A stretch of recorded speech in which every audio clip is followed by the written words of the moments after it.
Accuracy, balance, credibility, यो ABC news. म कविराज BC. कार्यक्रम हो अपरेसन बिग न्यूज। सत्य समाचार खोज्ने, तथ्य प्रस्तुत गर्ने र प्रस्तुतिलाई सन्तुलित बनाउने हाम्रो प्रतिज्ञा हो। यही प्रतिज्ञा पूरा गर्ने खरो प्रयास हो अपरेसन बिग न्यूज। जनसरोकारका हरेक विषयलाई हामी बिग न्यूज बनाउँछौँ र हरेक बिग न्यूजको अन्तर्कथा खोज्दै दर्शकका अगाडि अपरेसन गर्छौँ। फरक समाचार र गहिरो समाचार दिने हाम्रो प्रयास निरन्तर जारी छ।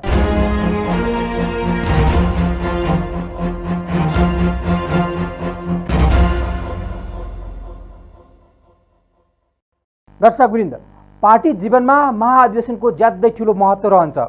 कुनै पनि राजनैतिक दलले आफ्नो ऐतिहासिक कार्यभारको समीक्षा, आत्मआलोचना, वर्तमान जीवनको सजीव चित्र र भविष्य जीवनको सुस्पष्ट चित्र कोर्ने साधनको रूपमा महाधिवेशनलाई अख्तियारी गरिएको हुन्छ। महाधिवेशन पार्टीको विद्यमान विचार विमर्श तथा नीतिको गहन छलफल गर्ने थलो हो। आजको नेपाली काङ्ग्रेस बीपीको आदर्शमा हिँडेको छ। तपाईका नेताहरू प्रजातान्त्रिक समाजवादको आदर्श मान्छन् या मान्दैनन्? हाम्रा नेताहरू कहिले बिग्रिए भन्न सकिँदैन। गहिराइमा गए बीपीलाई पढ्नुभयो भने थाहा पाउनुहुन्छ कि नेताहरू सत्ताको कुर्सीमा बस्ने बित्तिकै बिग्रन थाल्छन्। प्रजातन्त्र या गणतन्त्र भनेको मूलतः पार्टीभित्रको प्रजातन्त्र हो। पाउनुभएको छ तपाईँहरूले आन्तरिक प्रजातन्त्र। छ भन्नुहुन्छ भने धन्यवाद। पाउनुभएको छैन भने खोज्नु पर्यो। किनभने पार्टीमा प्रजातन्त्र नदिनेले राज्यलाई प्रजातन्त्र दिने ग्यारेन्टी कसरी गर्न सकिन्छ? यसो भनिरहँदा नेपाली काङ्ग्रेसको 14औं महाधिवेशन किन समय सार्ने चर्चा चलिरहेको छ? किन नेतृत्व फेरि पनि दोहोरिन खोज्दैछन्? किन नयाँ युवा पुस्तालाई पार्टीको जिम्मेवारी हस्तान्तरण गरिँदैन? उही पुराना अनुहार दोहोरिँदैछन् पुनः। त्यसैले सबैभन्दा पहिले आफूले नेतृत्व गर्ने पार्टी पङ्क्तिलाई प्रजातन्त्र दिन आवश्यक छ। यी सबै विशेष छलफल विचार विमर्श गर्ने सबैभन्दा उपयुक्त सान्दर्भिक थलो भनेकै पार्टीको महाधिवेशन नै हो। तर नेपालमा रहेका पार्टीका महाधिवेशनहरू भनेका आफू कसरी शक्तिमा रहने देखिन्छ। दर्शकबिन, आज हामी नेपाली काङ्ग्रेसको आसन्न महाधिवेशनका बारेमा अपरेसन गर्छौँ कार्यक्रम बिग न्यूजमा।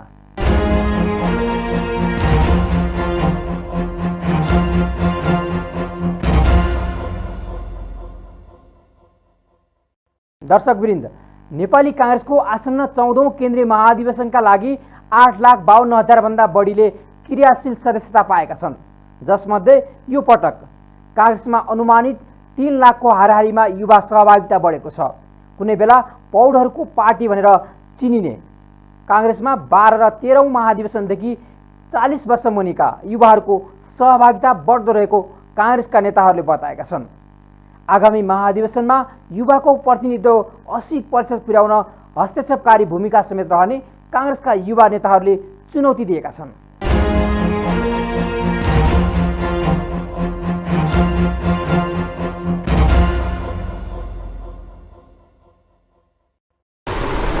स्वागत छ यहाँलाई। हस्, धन्यवाद।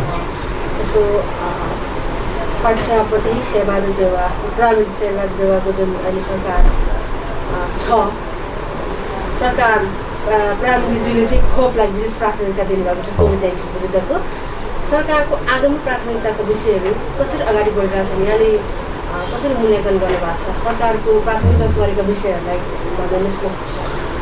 हरेक समस्याको समाधान गर्नका लागि त्यसका तत्कालीन, अल्पकालीन र दीर्घकालीन योजना र प्राथमिकताहरू हुन्छन्। अहिले नेपाल कोभिड-19 को महामारीबाट आक्रान्त भएको छ र हर नेपाली यो रोगबाट, यो महामारीबाट कसरी उम्क्यौँ, कसरी बचौँ र बचाउँ, परिवारलाई बचाउँ भन्नेमा अत्यन्तै चिन्तित छन्। सँगसँगै यसबाट परेको अर्थतन्त्रमा जुन नकारात्मक प्रभाव छ, त्यो प्रभावबाट पनि व्यवसायी, व्यापारी, उद्योगपतिहरू पनि त्यति नै त्रसित छन्। त्यसो भएको हुनाले पहिलो तत्कालीन अहिले गर्नुपर्ने प्राथमिकताका रूपमा प्रधानमन्त्री शेरबहादुर देउवाले खोपलाई अथवा भ्याक्सिनलाई उहाँले चाहिँ ठम्याउनु भएको छ। त्यसैले संसदमा विश्वासको मत प्राप्त गरिसकेपछि पनि उहाँले यो सरकारको प्राथमिकता खोप खोप खोप भन्नुभएको छ। त्यसो भएको हुनाले सकेसम्म अधिकतम दातृ निकायसँग, दातृ राष्ट्रसँग माग गर्ने, त्यो सम्भव नभए नेपालकै बजेटबाट पनि, हाम्रो राष्ट्रिय बजेटबाट अथवा ऋण गरेर भए पनि म खोप ल्याउँछु र नागरिकहरूलाई यो कोभिड-19बाट बचाउँछु भन्नुभएको छ। त्यसो भएको हुनाले एउटा प्राथमिकता त यही भइहाल्यो। सँगसँगै अब बाँचेपछि खानुपर्छ, व्यापार व्यवसाय चलाउनुपर्छ।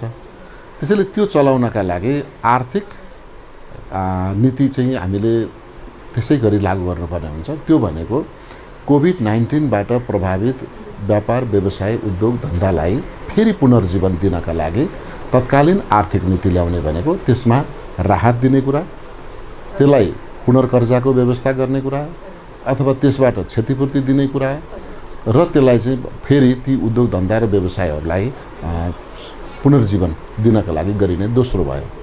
तेस्रो कुरा हामी सँगसँगै अब विकास निर्माणका कुराहरू पनि छन्। विगतको सरकारले गफ ज्यादा गर्यो, काम गरेन। त्यसो भएको हुनाले अहिलेको सरकारले गफ कम गर्ने, काम ज्यादा गर्ने गर्नुपर्छ। त्यसो भएको हुनाले त्यो तेस्रो प्राथमिकता विकास निर्माणको कुरा भयो। र चौथो कुरा, विगतको सरकारले अधिकांशतः संविधान मिच्ने, प्रधानमन्त्री हुँदै संविधान मिचेर प्रधानमन्त्री बन्ने र प्रधानमन्त्री बनिसकेपछि सरकार गठन असंवैधानिक ढङ्गबाट गर्ने र सरकारका गतिविधिहरू पनि असंवैधानिक, गैर कानुनी र अराजक ढङ्गबाट भए।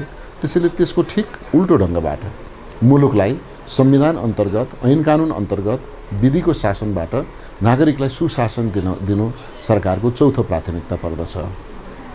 र पाँचौँ प्राथमिकताका रूपमा यो सरकारले गठन भइसकेपछि ओली सरकारले, विगतको सरकार, यो सरकार नभनौँ, विगतको सरकार, ओली सरकारले चाहिँ हाम्रो अन्तर्राष्ट्रिय सम्बन्ध वा परराष्ट्रिय नीति त्यसमा व्यापक असन्तुलन सिर्जना गर्यो। कहिलेकाहीँ प्रधानमन्त्री बन्न बित्तिकै सी जिनपिङको चाइनिज नीति पढाउने क्याबिनेटमै बसेर, त्यसले सायद मलाई लाग्छ अन्तर्राष्ट्रिय समुदायमा एक खालको आशंका सृजना गर्यो। फेरि तुरुन्तै त्यसको केही हप्तापछि म होइन भनेर फेरि विदेशी गुप्तचरहरूसित मध्यरातमा भेटघाट गर्ने जस्ता गतिविधिले प्रधानमन्त्रीका अव्यवहारिक, बचकना र अपरिपक्व गतिविधिका कारणले हाम्रो अन्तर्राष्ट्रिय जगतमा विश्वसनीयता घटेको छ।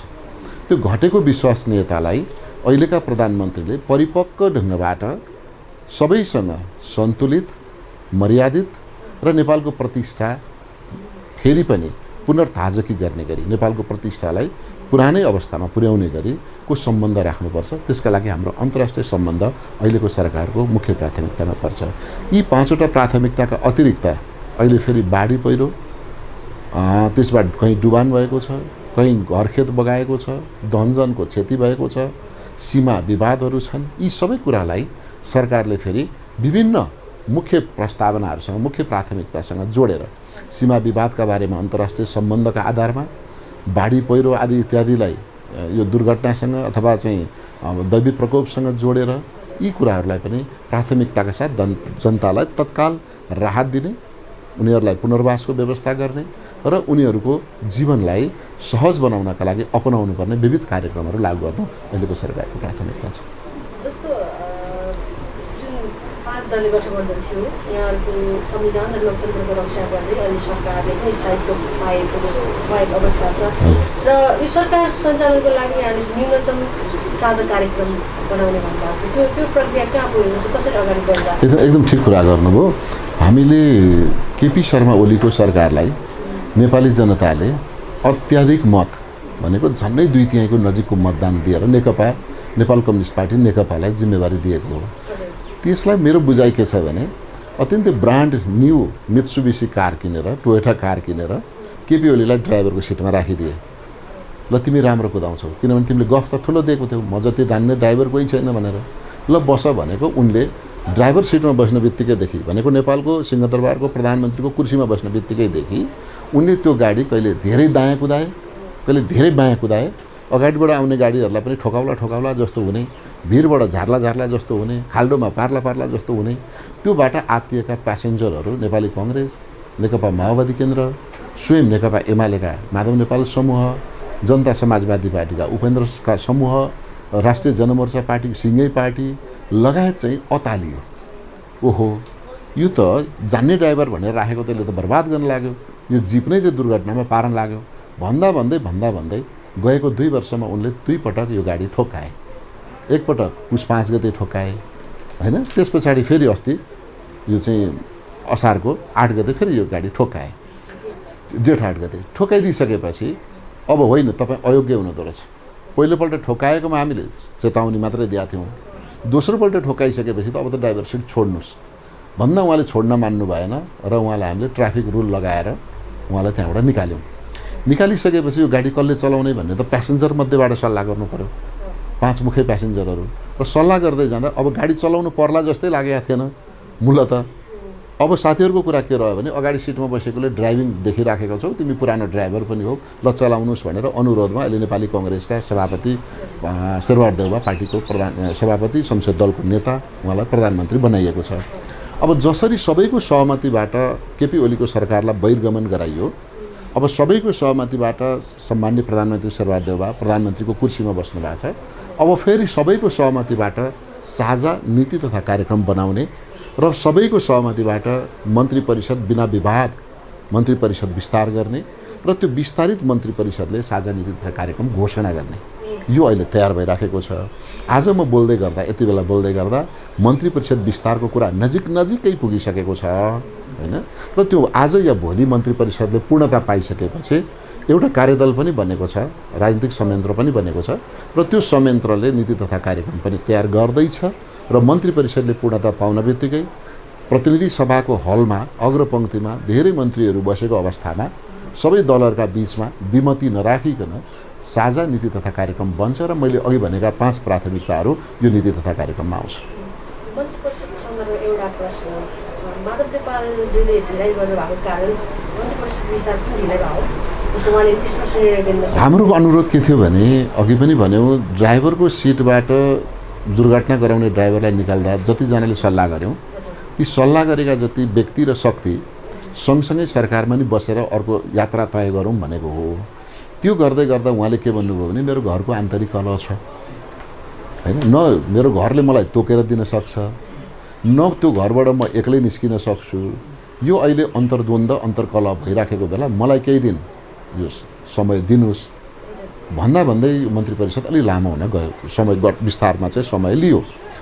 अब हामी उहाँसँग एउटा टुङ्गोमा के पुग्दैछौँ भने उहाँहरूलाई केही समय उहाँहरूलाई दिएर अरू बाँकी चाहिँ मन्त्री परिषद अहिले बनाउने अवस्थामा हामी पुगिराखेका छौँ र उहाँहरू चाँडै यो यात्रामा समावेश हुनुहुन्छ। नेपाली कङ्ग्रेससँग अहिले संविधान लोकतन्त्रको रक्षा र सरकार गठन त छँदैछ, महाधिवेशन पनि अर्को एकदमै संवैधानिक हिसाबले पनि त्यो समयमै सम्पन्न गर्नुपर्ने एउटा चाहिँ जिम्मेवारी छ।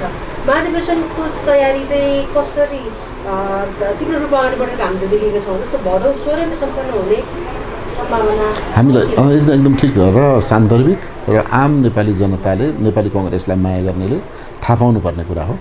नेपाली कङ्ग्रेसको सदैव महाधिवेशनको मुखमा पार्टीका प्रारम्भिक मतदाता भनेको क्रियाशील सदस्य, प्रारम्भिक मतदाताहरूको नामावली प्रकाशन गर्ने कुराले वितरण र नवीकरण र त्यही विषयले चाहिँ कहिलेकाहीँ विवाद सिर्जना गर्थ्यो।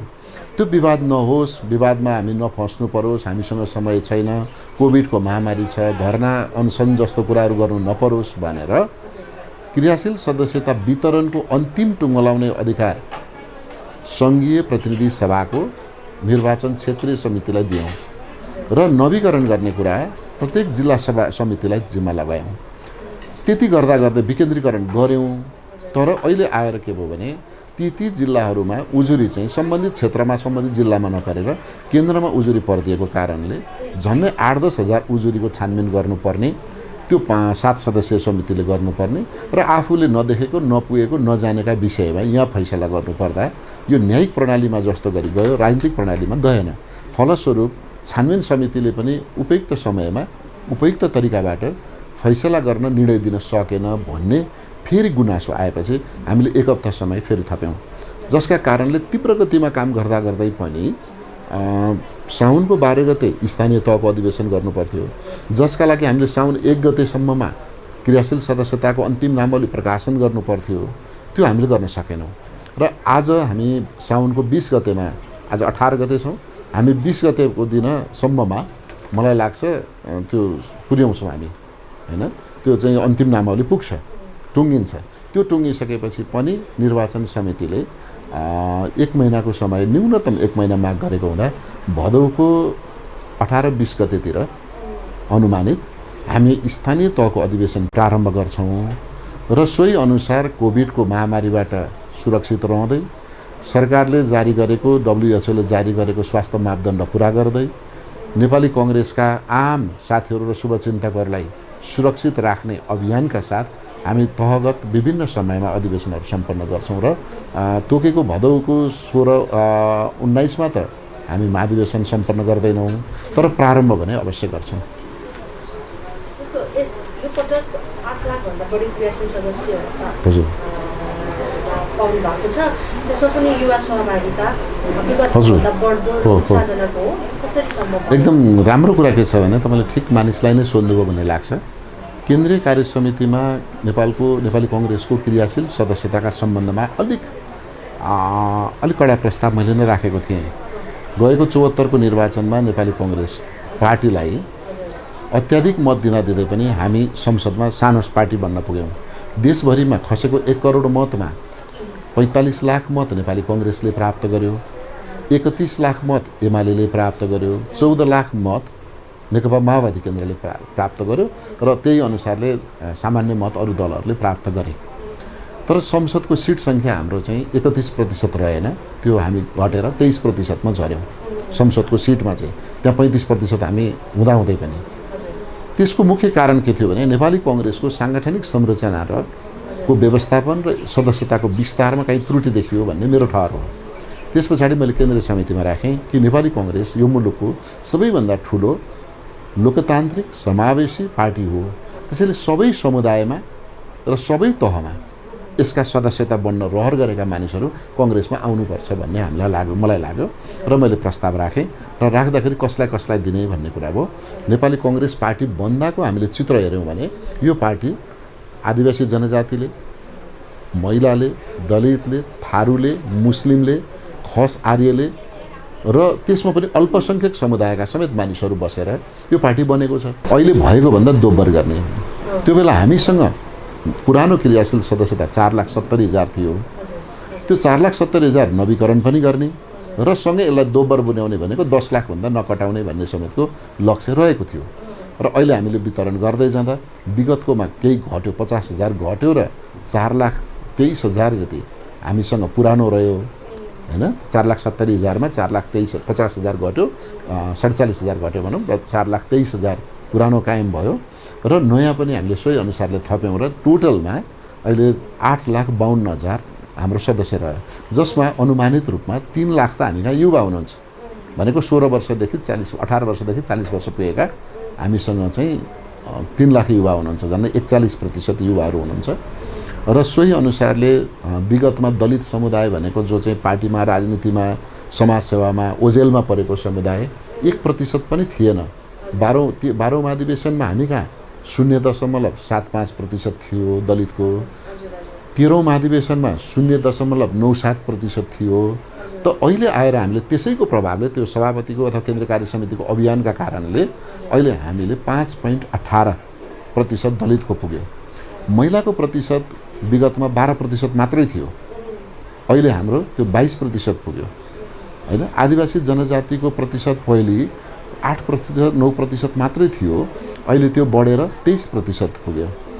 र मधेसीको क्रियाशील सदस्यताको प्रतिशत पहिले अत्यन्तै न्यून थियो हैन जनसङ्ख्याको हिसाबले, अहिले त्यो 20% पुगेको छ।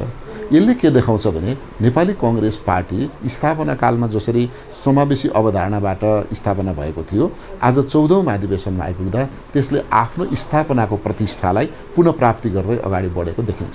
यस्तो खास गरी यो युवा नेतृत्वको चाहिँ अलिक कुरा, युवाको चाहिँ यो सङ्ख्यात्मक रूपमा बढ्यो, अब यस्तो गुणात्मक क्षमता अभिवृद्धिको कुराहरू पनि हुन्छन्, त्यो चाहिँ पार्टीभित्र कसरी विकास भएको देख्नुहुन्छ?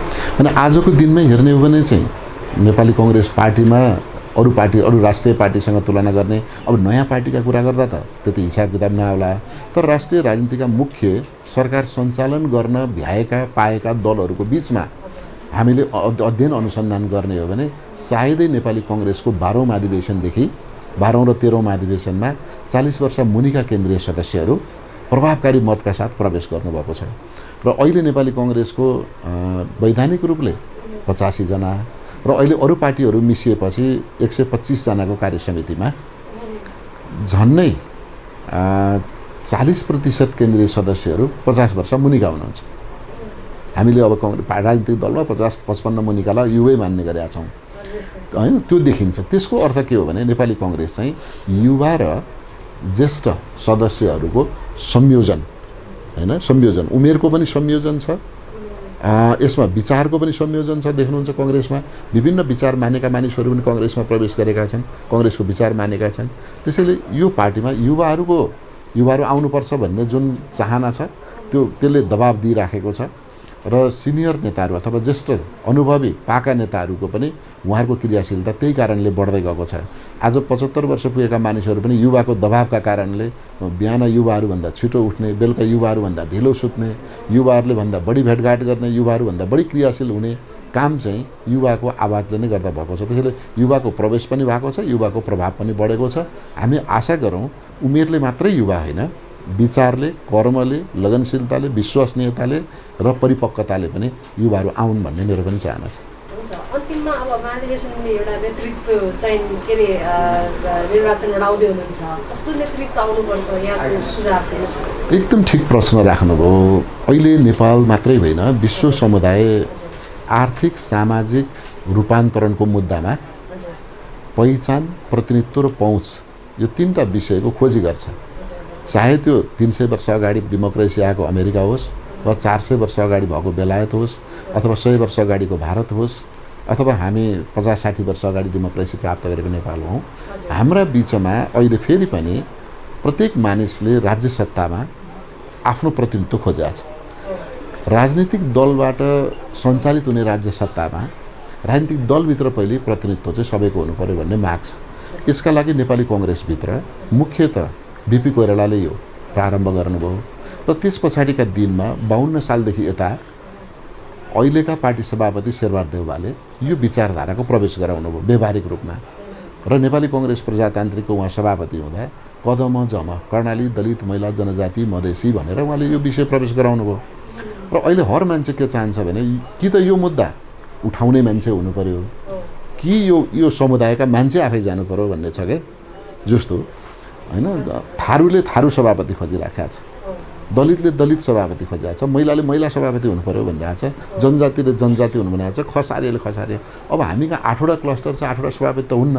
त्यसो भए यो भावनाको कदर गर्ने मान्छे, यो भावनाको प्रतिनिधित्व गर्ने मान्छे, यो भावना बोकेका मानिसहरूलाई सम्मान र सहभागिता गराउने मानिस चाहिँ नेता भइदियो हुन्थ्यो भन्ने छ। मलाई लाग्छ यस्तो भावना बोक्ने नेपाली कांग्रेसभित्र धेरै नेताहरू हुनुहुन्छ। त्यो भावना बोक्ने धेरै नेताहरू मध्येमा बढी प्रभावशाली, बढी उत्कृष्ट भावना बोक्ने नेता पार्टीको सभापति हुनुहोला र पदाधिकारीमा नै सोही चेतना भएका, सोही भावना भएका, सोही क्षमता र त्यो विश्वसनीयता भएका नेताहरू आउनुहुन्छ भन्ने मलाई लाग्छ। आउनुहोस् भन्ने मेरो कामना पनि छ। जस्तो यहाँहरूको अहिले महाधिवेशन 14 केन्द्रीय महाधिवेशनको दौडधुप तयारी एकदम तीव्र छ। खास महाधिवेशनको तयारी कसरी अगाडि बढिरहेछ, भदौ 16मै हुने सम्भावना कतिको छ भनिदिनुहोस् न। अब महाधिवेशनको यो तयारीको लागि हाम्रो पहिलेको निर्धारण मिति चाहिँ 12 साउनबाट हैन, अब वडा अनि 16 नगर भन्ने कुरा थियो। यो चाहिँ अब यो क्रियाशील विभिन्न जिल्लाको चाहिँ विभिन्न जिल्लामा क्रियाशीलको विवाद भएको कारणले गर्दाखेरि केही समयको लागि यो नगर र वडाहरू सारिएका छन् अथवा स्थगित भएको छ। तर कहिले हुने भन्ने कुरा पनि अहिले छलफलमै छ। त्यो अहिलेसम्म अब त्यसको निर्णय भएको छैन कति समयमा हुने भन्ने। र यो महाधिवेशन अब यो केन्द्रीय महाधिवेशन चाहिँ 16 देखि 19 सम्म भन्ने अझै पनि अब निर्णय अब अहिलेसम्मको त्यो कार्यदलको कुरा चाहिँ 16 देखि 19 कै केन्द्रको चाहिँ हुन्छ भन्ने कुरा छ।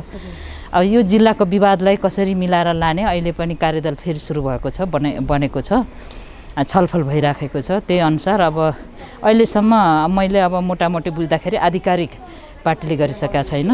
तर अब हाम्रो विधान अनुसार पनि यो भदौको 16 देखि 19 भन्दा उता बढाउने चाहिँ समय नभएकोले अब त्यसको वैकल्पिक अब कुनै अब त्यस्तो किसिमको कुराहरू अब जस्तै यो सङ्क्रमणका कुराहरू विभिन्न कुराहरू छन्, त्यसको कारणले कुनै वैकल्पिक कुरा आयो भने पछिका कुराहरू हुन्। तर त्यो पनि सम्भावना छैन भन्ने कुरा र 16 देखि 19 भित्रै गर्नुपर्छ भन्ने कुरा जुन अहिले पार्टीको चाहिँ छलफलहरू भइराखेका छन्, हामी चाहिँ त्यसैमा निश्चित छौँ। यसपालि 8 लाख क्रियाशील सदस्य हुन्छ, सहभागिता पनि एकदम उत्साहजनक छ भनिन्छ। एकदम। यो कसरी वृद्धि भएको यो स्वतस्फूर्त हो कि कस्तो रणनीति? यो हाम्रो एक किसिमको त जुन हाम्रो पार्टीप्रति युवाहरूको जुन एक किसिमको नेविसङबाट नर्सरी, काङ्ग्रेसको जुन सङ्गठन नै नर्सरी नै नेविसङबाट हुने हो भन्ने छ। त्यही हुनाले अब पुराना नेताहरूले पनि अब यो युवाहरूलाई चाहिँ प्राथमिकताका साथ उहाँहरूलाई एकदम मनोबल उच्च गर्दै अब अगाडि बढ्नुपर्छ भन्ने जुन पार्टीको पनि विचार र विचार प्रवाहहरू भइराखेका छन्। र अब यो देशको लोकतान्त्रिक पार्टी, सबैभन्दा पुरानो पार्टी नेपाली काङ्ग्रेस भएकोले अब यो देशमा गर्यो भने नेपाली काङ्ग्रेसले गर्छ। विभिन्न कोणबाट युवाहरूले पनि यो भविष्य चाहिँ काङ्ग्रेसभित्रै छ र पार्टीको पनि त्यो उद्देश्य पनि एउटा त्यो छ।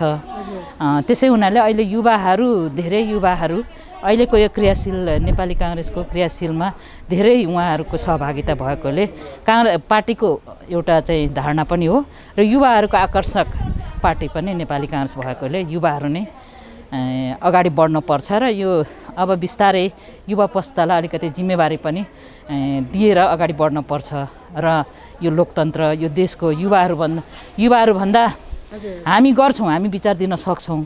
तर एउटा जुन स्पोर्ट ठाउँमा चाहिँ प्रजातन्त्रको पक्षमा पार्टीको लागि अथवा देशको लागि, नागरिकको लागि लड्ने चाहिँ युवा भएकोले युवाहरूलाई अगाडि बढाउनुपर्छ भन्ने काङ्ग्रेसको एउटा विचार, विधान, नीति पनि छ। त्यसै हुनाले अहिलेको यो उपस्थिति चाहिँ यही हो, देशको अवस्था, परिस्थिति र युवाहरूको आकर्षण नेपाली काङ्ग्रेसमाथि नै छ भन्ने हामीले बुझेका छौँ। त्यो गर्न पनि पर्छ। यहाँले 5 दल जुन सङ्घर्ष सरकार बनेको 3 साता बितिसकेको छ, तथापि मन्त्री परिषद विस्तार हुन सकेको छैन पूर्ण रूपमा। के कारण ढिला भइरहेको? यहाँहरूले सरकारले कसरी आगामी कार्यक्रम अगाडि बढाइरहेको छ? अब यो अहिले ढिलाइ हुने कारण चाहिँ अब हामी सामान्य रूपमा हेर्दाखेरि पनि हामी पार्टीको अब एकदम प्रमुख ठाउँमा त छैनौँ, निर्णायक ठाउँमा त छैनौँ। तथापि हामीले हेर्दा र पार्टीले जिम्मेवारीका साथ अगाडि बढ्न पर्दाखेरि अहिले हिजोको सरकारले जुन किसिमले चाहिँ एकदमै निरङ्कुश तरिकाले एउटा स्वेच्छाचारी तरिकाले लग्यो र पटक पटक यो संविधानलाई दुर्घटनामा पार्ने असंवैधानिक तरिकाले कदमहरू चाल्यो, त्यसको चाहिँ दुई पटक सर्वोच्चले पनि त्यो संविधानलाई बचाउने संविधानको रक्षा गरेका छ र नागरिक बुद्धिजीवी सम्पूर्ण पार्टीहरू लागेर यो संविधानलाई हामीले ट्र्याकमा ल्याउनुपर्छ, बचाउनुपर्छ भनेर जुन भएको छ। त्यसै हुनाले त्यो अनुसार आज नेपाली काङ्ग्रेसको नेतृत्वमा सरकार चाहिँ स्थापित सामान्य प्रधानमन्त्री शेरबहादुर दाइ हुनुभएको छ, पार्टी सभापति। र अब यतिखेर हतार नगरिकन गम्भीर भएर सबै दलहरूलाई मिलाएर लानुपर्ने भएकोले अब बल्ल जसपा होइन मधेसवादी दलहरूको बल्ल दलको चयन भयो। उहाँहरूको पनि अब विभिन्न पार्टीको लफडा थियो। उपेन्द्रजी भएपछि उहाँले पनि एउटा निर्णय ल्याइसक्नु भएको छ हिजो आज। र अब यता नेकपा एमालेबाट माधव नेपाल र केपी शर्मा ओलीको बिचमा द्वन्द्व छ र अब पार्टी फुटाउने कि पार्टी फुटाएर अलग भएर हामी सरकारमा सहभागी हुने कि अथवा पार्टी मिलाएर हामीले त्यसैबाट सहमति गरेर आउने कि अब हामी प्रतिपक्षमा बस्ने भन्ने कुरा छ। तर काङ्ग्रेसले चाहिँ अब काङ्ग्रेसको चाहिँ के हो भने अहिले सामान्य प्रधानमन्त्रीजीको हामीले हतार नगरिकन बरु अरू दलहरू सबैलाई सहमतिमा ल्याएर हामीले एउटा थायी खालको सरकार बनाउनु पर्छ र अब बाँकी समयलाई चाहिँ स्थायित्व दिँदै सबै दललाई मिलाएर लगेर हामीले यसको चाहिँ अब नेतृत्व गर्नुपर्छ भन्ने कारणले यो ढिलो भइरहेको छ। यसमा कुनै अन्यथा छैन, किन समय सन्दर्भ त्यस्तै छ। भएको ढिलाइ भएको यति मात्रै हो। काङ्ग्रेसले कति लिने भन्दा पनि दलहरू मिलेर सबै गठबन्धनले कसरी सबैभन्दा राम्रो अब यो सरकारलाई सफल गर्ने खालको चाहिँ एउटा गठबन्धन होस् भन्ने कारणले ढिलो चाहिँ भएको छ। तर यसलाई ढिलै होस् राम्रो होस् भन्ने सोचका साथ अगाडि बढाएको छ। हुन्छ, अन्तिममा भन्दैन न सरकारको प्राथमिकतामा पहिलो दोस्रो तेस्रो गरेर कसरी कुन प्राथमिकतामा जस्तो खोप भन्नु? हजुर अब म चाहिँ अब नेपाली काङ्ग्रेसको एउटा सांसद होइन, प्रतिनिधि सभा सांसद हुँ र अहिले मेरो विचारमा र पार्टीको पनि हाम्रो पार्टी सभापतिज्यूले पनि जुन दिन चाहिँ उहाँले अब सदनमा आएर बोल्नुभयो, पहिलो प्राथमिकता जनताको सुरक्षा स्वास्थ्यलाई दिनुभएको छ र उहाँले खोप सबैभन्दा हाम्रो पहिलो प्राथमिकताको अहिलेको सरकारको प्राथमिकता खोप खोप खोप भनेर उहाँले बोलिसक्नु भएको छ। त्यसै हुनाले अहिले खोपलाई नै सबैभन्दा पहिले अहिलेको हाम्रो नागरिकहरूलाई खोप पाउन पाए हुन्थ्यो। मैले खोप चाहिँ लगाउन पाएको भए मेरो चाहिँ म स्वास्थ्य रहन सक्थेँ कि भन्ने सबैको आशा भएकोले पहिलो प्राथमिकता खोप हो।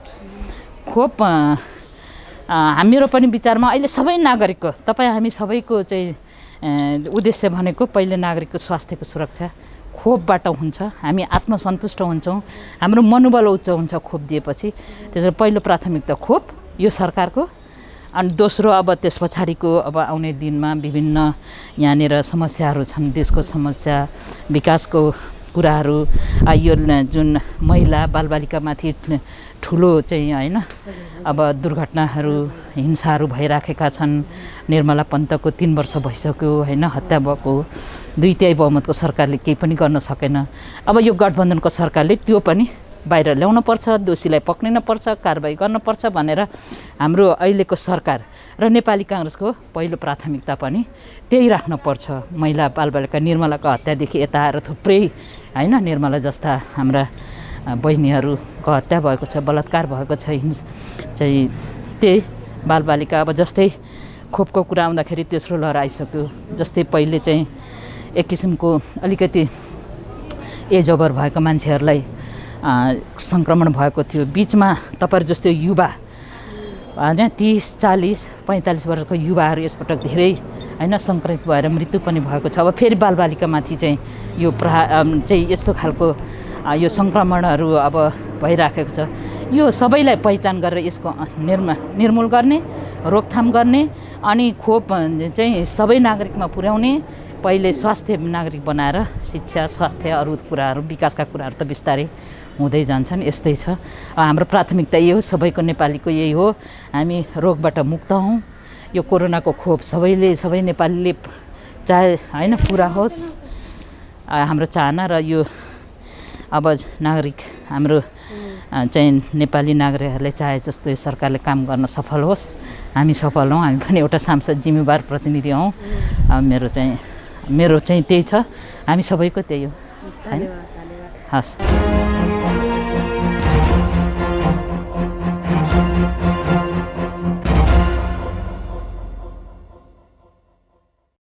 दर्शकवृन्द, काङ्ग्रेसको कुम्भ मेला 14औं महाधिवेशनका लागि क्रियाशील सदस्यता प्राप्तिको विषयले किचलो उत्पन्न भएको छ।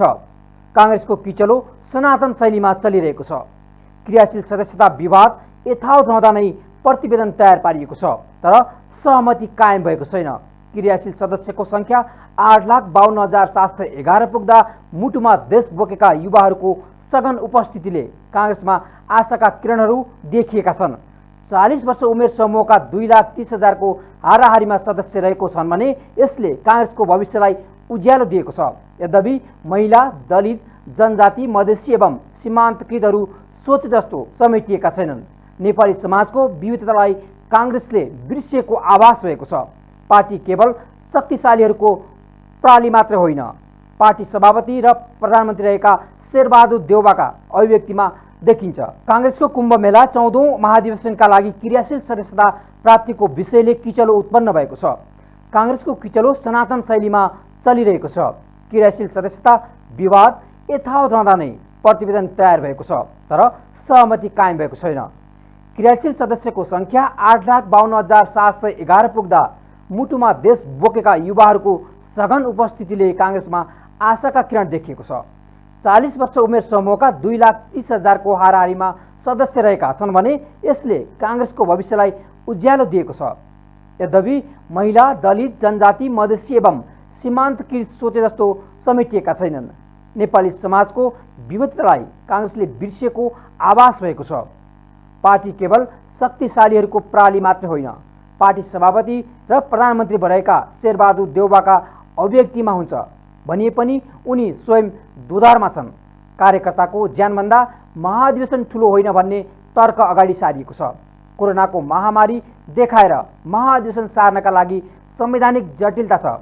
कार्यकर्ताहरू भदौमा हुने महाधिवेशन पर्खिरहेका छन्, तर कुन बेला के खबर आउने हो बेखबर छन्। विगतको फुर्सदिलो समय बर्बादीमा बित्यो।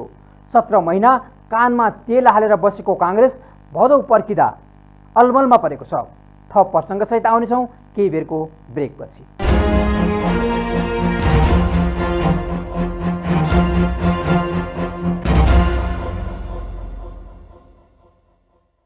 आसन्न नेपाली काङ्ग्रेसको 14औं केन्द्रीय महाधिवेशन आगामी भदौ तेस्रो हप्तासम्म सम्पन्न हुने भनिए पनि महाधिवेशनको मिति केही पर धकलिन सक्ने आकलन समेत हुन थालेको छ। काङ्ग्रेस यति बेला महाधिवेशन समयमै सम्पन्न गर्ने जोडमा त छ, तर यससँगै प्लान बी पनि काङ्ग्रेससँगै छ। विशेष गरी क्रियाशील सदस्यता लगायतका पार्टीको आन्तरिक तयारीका लागि काङ्ग्रेस जुट्दै आए पनि अन्तिम समयसम्म महाधिवेशन सम्पन्न गर्न नसकेको अर्को विकल्प पनि काङ्ग्रेस अपनाउन सक्ने काङ्ग्रेसका नेताहरूले बताउँदै आएका छन्।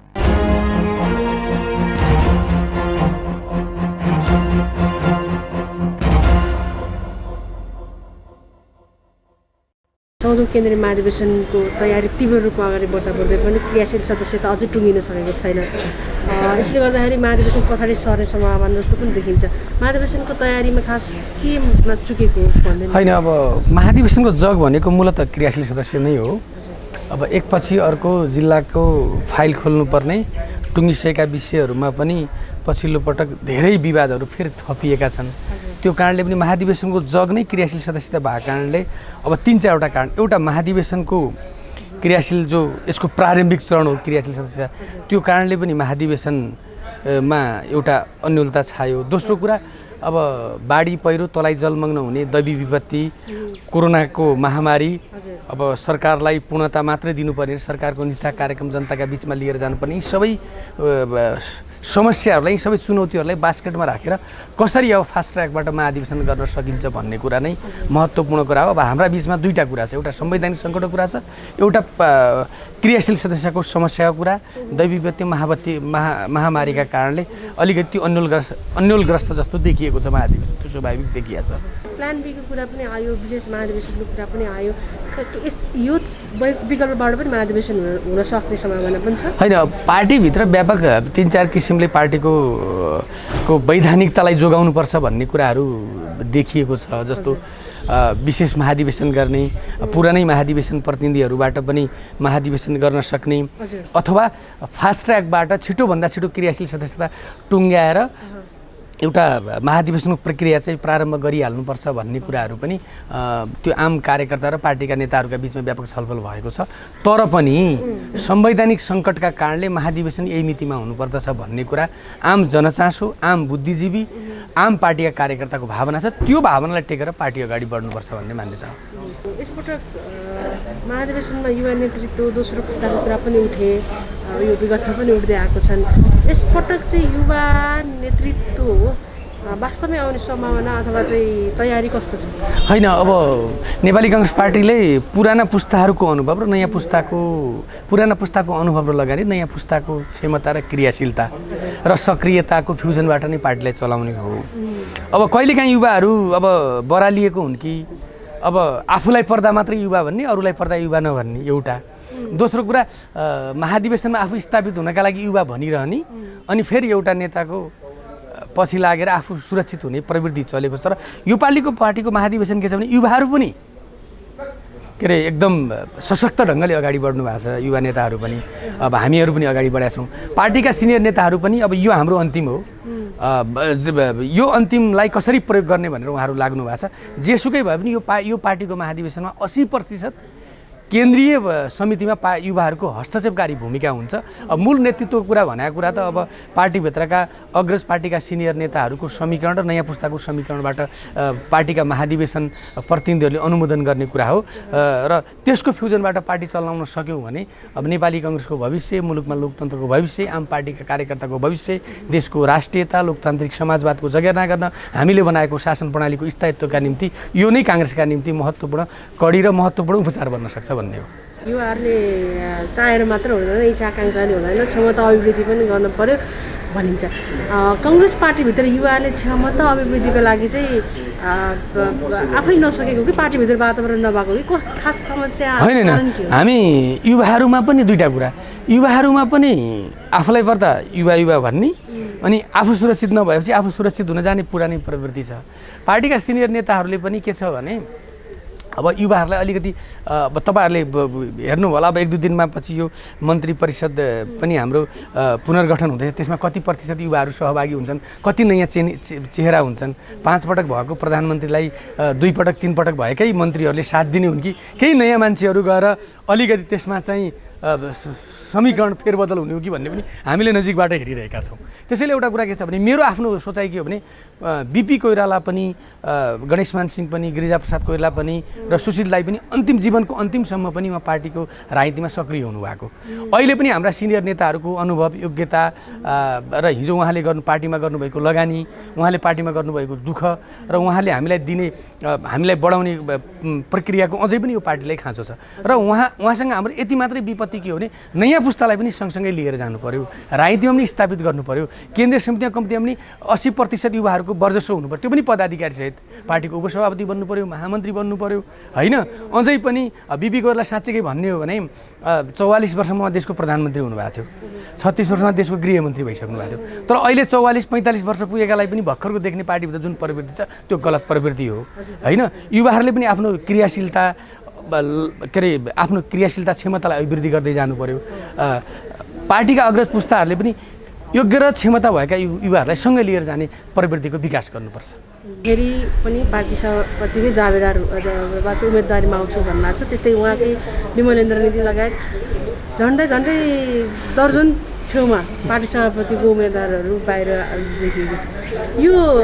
यस विषयमा चाहिँ के भन्नुहुन्छ चाहिँ खास होइन म त एउटा कुरा के भन्छु भने लोकतान्त्रिक पार्टीभित्र म गुट भन्दिनँ समूह भन्छु विचारका आधारमा समूह हुन्छन् सामिप्यताका आधारमा समूह हुन्छन् अझ हिजोको अवस्था के थियो भने हिजो नेपाली काङ्ग्रेस जतिखेर भूमिगत प्रतिबन्धित अवस्थामा थियो बिपीसँगको विचारलाई मन पराउने बिपीसँगै हुन्थे गिरिजाउसँग जेल बसेका किशुनजीसँग जेल बसेका मान्छेहरू किशुनको स्वभाव जीवन पद्धतिलाई मान्छे बनाउने मान्छे किशुनजीसँगै हुन्थे विचार समूह निर्धारण गर्ने कुरा के हो भने विचारको कुरा मात्र होइन सामिप्यताको कुरा हो तत्कालीन इस्युका आधारमा चाहिँ गुट बन्ने समूह बन्ने भत्किने कुरा भइरहन्छ जहाँसम्म तपाईँले 1 दर्जन नेताहरूले सभापतिको दावी गर्नुभएको छ भनेर भन्नुभएको छ त्यो कुरा त के छ भने महाधिवेशन जब नजिकै जान्छन् ती उम्मेदवार घट्दै जाने हुन् कि बढ्दै जाने हुन् कुरा त्यो पनि सिन क्लियर हुन्छ एउटा दोस्रो कुरा अब केन्द्रीय समितिमा पुगेर वर्षौं वर्ष काम गरिसकेका नेताहरूले सभापतिको उम्मेदवार हुन्छु भन्नु कसैका निम्ति पनि सुखद कुरा हो त्यसलाई अन्यथा लिँदैन तर महाधिवेशनसम्म कतिवटा समूह र कुन उम्मेदवार भएर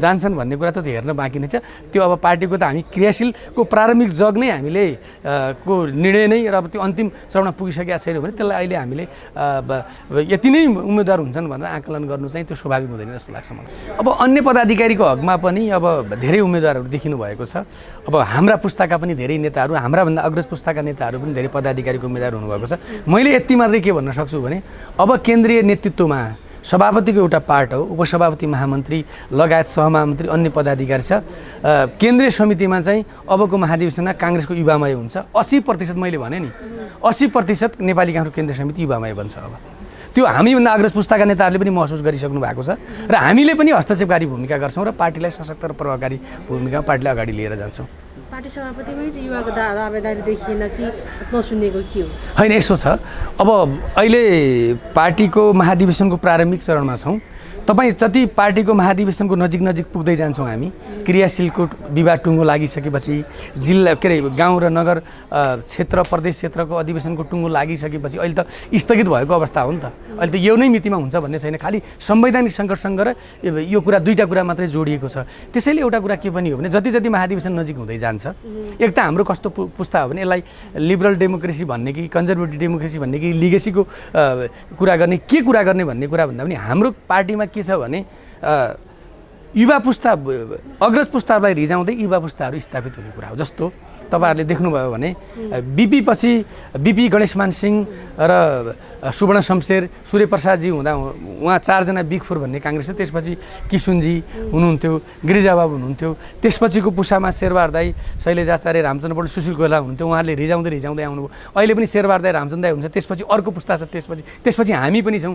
त्यो रिजाउँदै उहाँको अनुभवलाई र योग्यतालाई पनि हामीले लिँदै गर्ने, आफ्नो क्रियाशीलतालाई पनि सक्रियतालाई अगाडि बढाउँदै गर्ने। अब बुवा बुढो भयो भन्दैमा पिठ्यौँमा डोकोमा राखेर के अरे डाँडामाथिबाट खसाउने होइन होला। उहाँका प्रति पनि नयाँ पुस्ताको उत्तरदायित्व छ, उहाँको पनि पार्टीका प्रति अझै आवश्यकता छ। त्यसैले पुराना पुस्ता र नयाँ पुस्ताको फ्युजनबाट पार्टीलाई लिएर अगाडि बढेर लिएर जाने हो र नयाँ काङ्ग्रेस, नयाँ जीवन र नयाँ नेतृत्व दिने हो।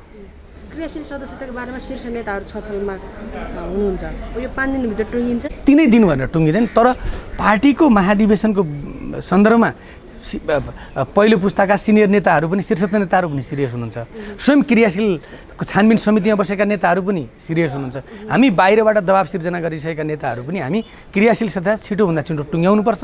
एउटा विधि निर्माण गरौँ, त्यही विधिअनुसार कसैलाई कहीँ अन्याय होला, कसैलाई कतै न्याय होला, त्यो कसैलाई कहीँ न्याय भयो भने कसैलाई अन्याय होला। तर क्रियाशील सदस्य 165वटै निर्वाचन क्षेत्रमा, 330वटै प्रवेश निर्वाचन क्षेत्रमा, 753वटा स्थानीय निर्वाचन क्षेत्रमा, कहीँ क्रिकेटको नियम लागू गर्ने, कहीँ फुटबलको, कहीँ भलिबलको मापदण्ड बनाएर हुँदैन। सबै ठाउँ एउटै किसिमको मापदण्ड बनाएर क्रियाशील सदस्यताको विवाद टुङ्गो लाग्यो भने सबै ठाउँ समस्या समाधान हुन्छ। त्यही कुरा हो। यहाँको यो सरकार गठन भएको 3 साता हुँदा नि मन्त्री परिषदले पूर्ण विस्तार पाएन नि त।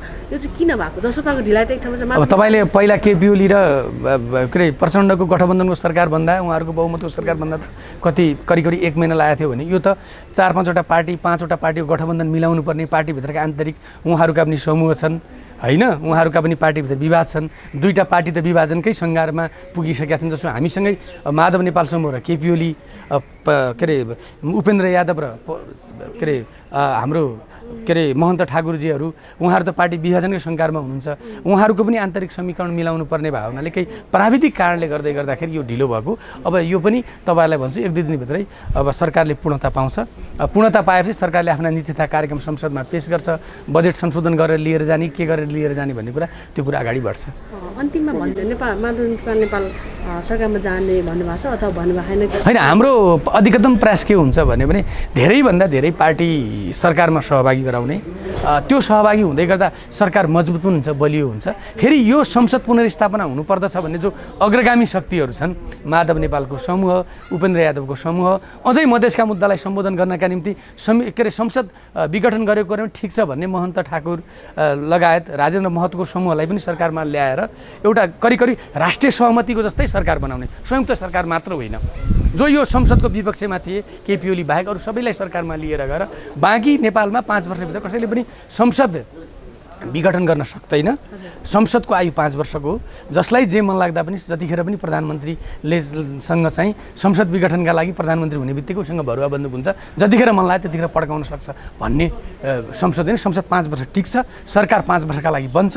जतिखेर मन लाग्यो त्यतिखेर जनताका अगाडि गएर ढङ थापेर फेरि के अरे कडा प्रत्यक्ष जनादेशमा जान्छु, तत्काल जनादेशमा जान्छु भन्ने कुरा चाहिँ यो संविधानले हामीलाई त्यस्तो अधिकार दिएको छैन। तसर्थ हामी सके सरकारलाई सुविधाजनक बहुमतमा टिकाइरहन चाहन्छौँ र अगाडि बढ्न चाहन्छौँ, त्यो नै कुरा हो।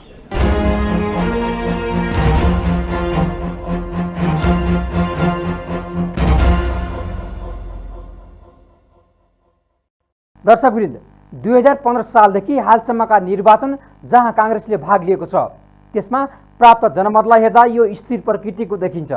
पार्टीभित्रको गुट उपगुटभन्दा माथि उठेर निष्ठावान र इमान्दार सदस्यतालाई न्याय गर्नु नै काङ्ग्रेसका लागि छवि सुन्दर हुनु हो। पार्टी कब्जा गर्ने र आफ्नो वर्चस्व कायम राख्ने धङधङीबाट नेतृत्व सजग हुनुपर्छ। हुन सकेन भने आसन्न स्थानीय निर्वाचनमा नोक्सान हुन सक्छ। पार्टीभित्र जालसाँची कायम रहेमा इतिहासले काङ्ग्रेसलाई माफी समेत दिँदैन। काङ्ग्रेस राम रमितामा मात्रै रमाएर हुँदैन, जिम्मेवार बन्न आवश्यक छ। अपरेसन आज सकिन्छ, भोलि अर्को बिग न्युजको अपरेसन गर्नेछौँ। गाउँ सहर दुनियाँ बिउजाउने हाम्रो अभियान जारी छ। तपाईँ ABC न्युज हेर्दै गर्नुहोला। नमस्कार।